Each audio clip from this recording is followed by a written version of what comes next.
बहुत पहले की बात है। एक गांव में कमल और विमल नाम के दो भाई रहा करते थे। उनकी जिंदगी काफी खुशहाल थी। जब वो दोनों विवाह की उम्र के हो गए, उन्होंने सोचा एक नया और बड़ा घर खरीदा जाए। उनको पास ही एक गांव में एक अच्छा और बड़ा घर मिला। उसका मालिक शहर में रहता था और वो बहुत कम दाम में वो घर बेच रहा था। उस घर की खासियत ये थी कि वहां एक बड़ा सा बगीचा था, लेकिन आश्चर्य की बात ये थी कि उसमें एक भी पेड़ नहीं था। दोनों भाइयों ने मिलके उस घर को खरीद लिया और अपने पुराने घर से नए घर में आ गए। कुछ दिनों बाद कमल के साथ कुछ अजीब चीजें होने लगी। वो जब भी सोने जाता, उसको भयानक सपने आते और वह डर के कारण नींद में भागने लगता। उसको हमेशा खून से लथपथ एक आदमी और एक औरत लटकते हुए दिखते थे। विमल भी कमल की यह हालत देख परेशान हो चुका था। उसी समय गांव में एक साधु बाबा आए। उनके चमत्कार की चर्चा पूरे गांव में हो रही थी। कमल और विमल ने साधु बाबा को अपनी समस्या बताने की सोची। जब उन लोगों ने साधु बाबा को अपनी समस्या बताई, तब बाबा ने उनसे कुछ प्रश्न किए। उनका पहला प्रश्न ये था कि क्या उनके घर के उत्तर दिशा में कोई बरगद का पेड़ है। उनका दूसरा प्रश्न था कि क्या उनके घर पे कोई बगीचा है। बाबा के प्रश्नों से दोनों भाई अचंभित रह गए, क्योंकि उनके घर के उत्तर दिशा में बरगद का पेड़ काफी सालों से खड़ा था। और तो और उनके घर पे वो बगीचा भी था, जहां एक भी पेड़ या पौधा नहीं था। भाइयों ने उनके सवालों का जवाब देते हुए ये सब बातें साधु बाबा को बताई। साधु बाबा के चेहरे पर चिंता की रेखाएं साफ दिखने लगी। कुछ समय बाद उन्होंने बताया कि बहुत साल पहले उस घर में एक परिवार रहता था। वहां नीतीश और राधा नामक पति पत्नी रहा करते थे। शादी के काफी सालों बाद भी वो लोग माता पिता नहीं बन पा रहे थे, इसलिए वो लोग हमेशा परेशान रहते थे। अपने दुखों को भूलने के लिए राधा बगीचे में पौधे लगाती और जब उसमें फूल खिलते तो उनका बहुत आदर करती। ऐसे ही वक्त गुजरता चला गया। एक दिन नीतीश की माँ उन दोनों से मिलने उनके घर आई। उनको हमेशा से ही एक पोता चाहिए था। उनको ये लगता कि राधा के भीतर ही जरूर कोई कमी है, जिसके कारण वो माँ नहीं बन पा रही है।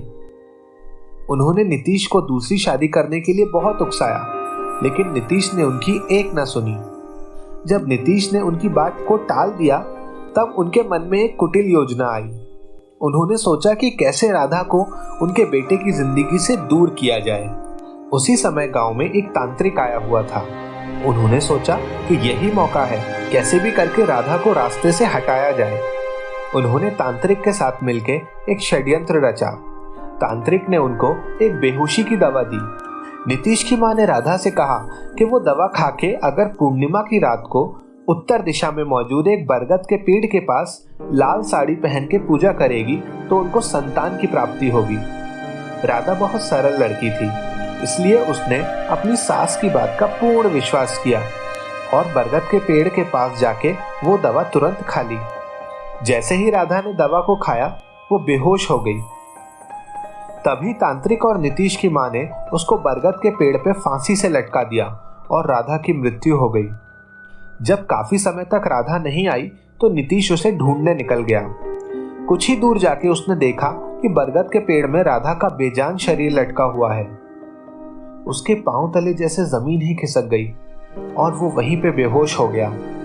उसकी सांसें थम गईं और उसने भी बरगद के पेड़ के नीचे ही अपना दम तोड़ दिया।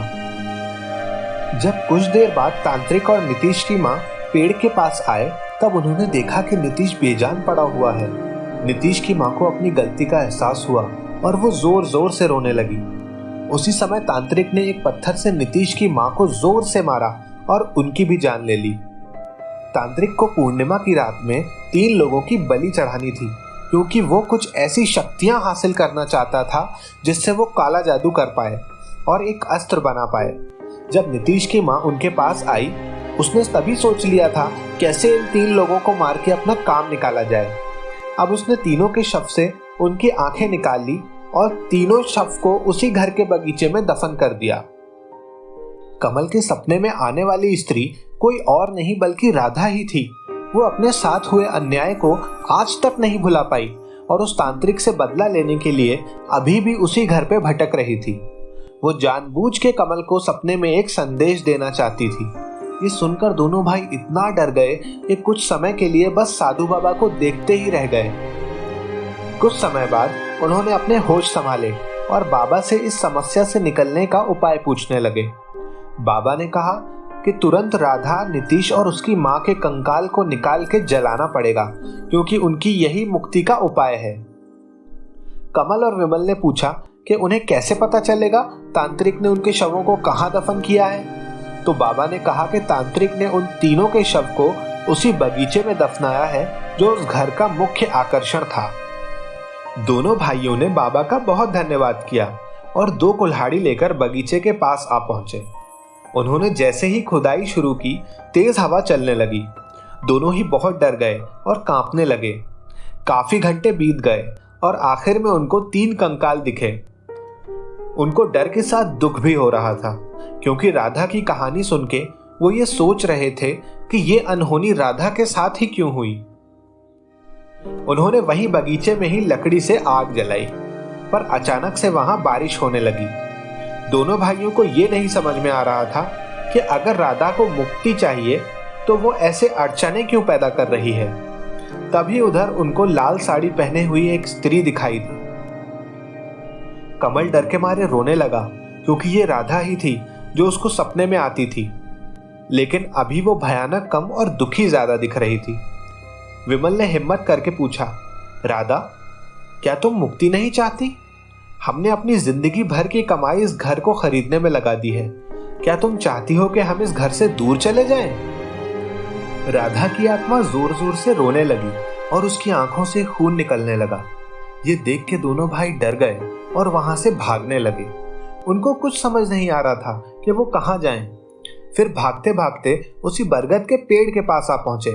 हैरानी की बात ये थी कि साधु बाबा उनको वहीं बैठे मिले। बाबा ने कहा, तुम लोग चिंता मत करो, मैं अवश्य तुम्हारी सहायता करूंगा और उस आत्मा से तुमको बचाऊंगा। ये सुन के दोनों भाइयों की जान में जान आई। लेकिन उसी समय बरगद का पेड़ इतनी जोर से हिलने लगा मानो कोई भूकंप आया हो, और साथ ही साथ राधा फांसी पर लटकती हुई दिखाई दी। ये देख सब हैरान और भयभीत हो गए। फिर राधा ने अपनी आंखें खोली और कमल और विमल से पूछा, क्या आप लोग ये नहीं जानना चाहते कि जिस पापी तांत्रिक ने इतना घिनौना काम किया वो कहाँ गया और उसके साथ क्या हुआ? दोनों भाइयों ने कहा, हमें उसके बारे में कुछ भी नहीं पता। तब राधा ने बाबा की ओर देखा और बोला, क्यों बाबा, तुमने तो पूरी कहानी इनको बताई, लेकिन ये नहीं बताया कि वो तांत्रिक कोई और नहीं बल्कि तुम ही हो। ये सुन के कमल और विमल के चेहरे पीले पड़ गए। तभी बाबा ने जोर जोर से हंसते हुए कहा, हा हा हा, मूर्ख स्त्री, मैं तुझे मुक्ति देना चाहता था और तू बदले की आग में ही झुलस रही है। जब से तेरी आंखों से बनाई हुई छड़ी मेरे पास आई है, तब से मैं दुनिया का सबसे शक्तिशाली तांत्रिक बन चुका हूँ। अब मुझे कोई भी पराजित नहीं कर सकता, यहाँ तक कि तेरी आत्मा भी नहीं। ये बोल के तांत्रिक ने अपनी छड़ी निकाली और उसने एक लाल रोशनी आने लगी। कमल और विमल को सब समझ आया और उन्होंने तुरंत वो छड़ी बाबा से छीन ली और वहां से भाग गए। राधा की आत्मा को बस इसी पल की प्रतीक्षा थी, और जैसे ही तांत्रिक के पास से वो छड़ी चली गई तो राधा की आत्मा ने उसे बरगद के पेड़ पर फांसी से लटका दिया। तांत्रिक ने जब देखा कि वो मरने वाला है, उसने राधा से अपनी जिंदगी की भीख मांगी, लेकिन राधा ने अपने और अपने परिवार की मौत का बदला लिया और तांत्रिक कुछ ही पलों में तड़प तड़प के मर गए। उसी रात को कमल को भयानक सपने आना बंद हो गए, और जब वो दूसरे दिन सुबह उठा तब उन्हें अपने बगीचे में नए छोटे छोटे फूलों के पौधे उगे हुए दिखाई दिए। दोनों भाइयों को ये समझ आ गया था कि राधा की उनके प्रति एक भेंट है, और वो खुशी खुशी अपनी जिंदगी उस घर में गुजारने लगे। Subscribe, subscribe, subscribe.